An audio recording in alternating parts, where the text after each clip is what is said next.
Hello friend, আজ সকাল সকাল উঠে গিয়েছি আর শুয়ে আছে এখন। তো আমি ভাবছি এই সময় ঝটপট কাজগুলো সেরে নিই, সবজিগুলো কেটে নিই, চাটা খেয়ে ফ্রেশ হয়ে চলে এসেছি। এবার আমি ও শুয়ে আছে যেহেতু, তাই কোনোদিন এত লেট করে ঘুমায় না, আজকে খুব লেট করে লেট করে উঠে না, তো আজকে লেট করে উঠবে, জানি না কখন উঠবে। আমি সেই ফাঁকে সবজিগুলো কেটে নিচ্ছি। তো সবজি কাটতে কাটতে দেখি ও উঠে গিয়েছে, তাই আমি একবার দৌড়ে ছুটে ওর কাছে যাব, গিয়ে ওকেও ফ্রেশ ট্রেশ করাবো আরিসকে। তো তাই আমি সবজিগুলো খুব জলদি কাটছিলাম। আজকে বানাবো হচ্ছে খিচুড়ি।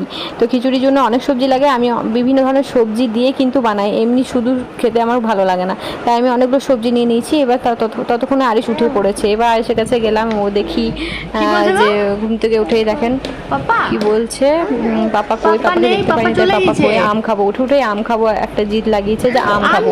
তো ওকে আমি আম কি এখন দেওয়া যাবে না, তো আম খেয়ে ওর পেট খারাপ হয়ে গিয়েছিলো, যার জন্য আম তারপর থেকে টোটালি বন্ধ রেখেছিলাম। তো ওকে বুঝিয়ে টুজিয়ে কোনো রকম দুধ বিস্কিট খাইয়ে দিলাম, খাওয়ানোর পরে ও আমটা তো ভুলছেই না, আবার ঘুরে ফিরে আম খাবো। তো আমি একটা ওকে ভাবলাম যে টেকনোলজি এখন যেটা বেরিয়েছে আছে, তো আমি এখন ওকে একটা কি বলে পেঁপেটাকে ভালোভাবে ছিলে পরিষ্কার করে কেটে ওকে দিলাম, যাতে ও বুঝতে না পারে। তো এই যে ওকে দিয়ে দিলাম। তো ও ভাবছে আম, ঠিক ও আম ভেবে কিন্তু খাচ্ছিল। তারপরে ও আজকে লেট করে উঠেছে আরিস, তাই বিছানাগুলো পরিষ্কার করা হয়নি, উঠে গিয়েছে, ওকে খাইয়ে টাইয়ে দিলাম। এবার আমি বিছানাটা পরিষ্কার করে নেবো ভালোভাবে। তো বিছিয়ে দেবো, ঝাটফাট দিয়ে দেবো, তারপর আবার আমি রান্নার দিকে চলে যাব, রান্না করব।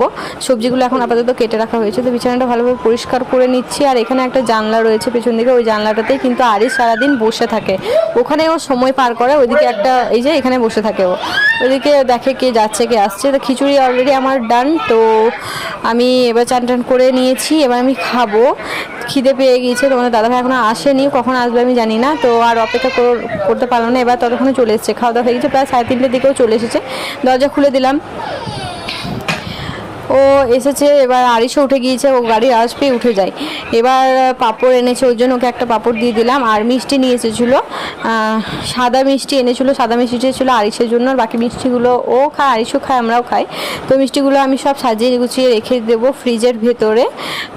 আমি এরকমভাবে একটা টিফিনের মধ্যে রেখে দিই। তো এই ছিল আজকের ভিডিও। একটা মিষ্টি আমি খাচ্ছিলাম, এই সর ভাজাটা খেতে ভালো লাগে আমার, তাই আমি সর ভাজাটা বসে বসে খাচ্ছিলাম আর গল্প করছিলাম। আর এনেছিল পেঁয়াজি। তো আজকের ভিডিওটা এই পর্যন্ত, টাটা।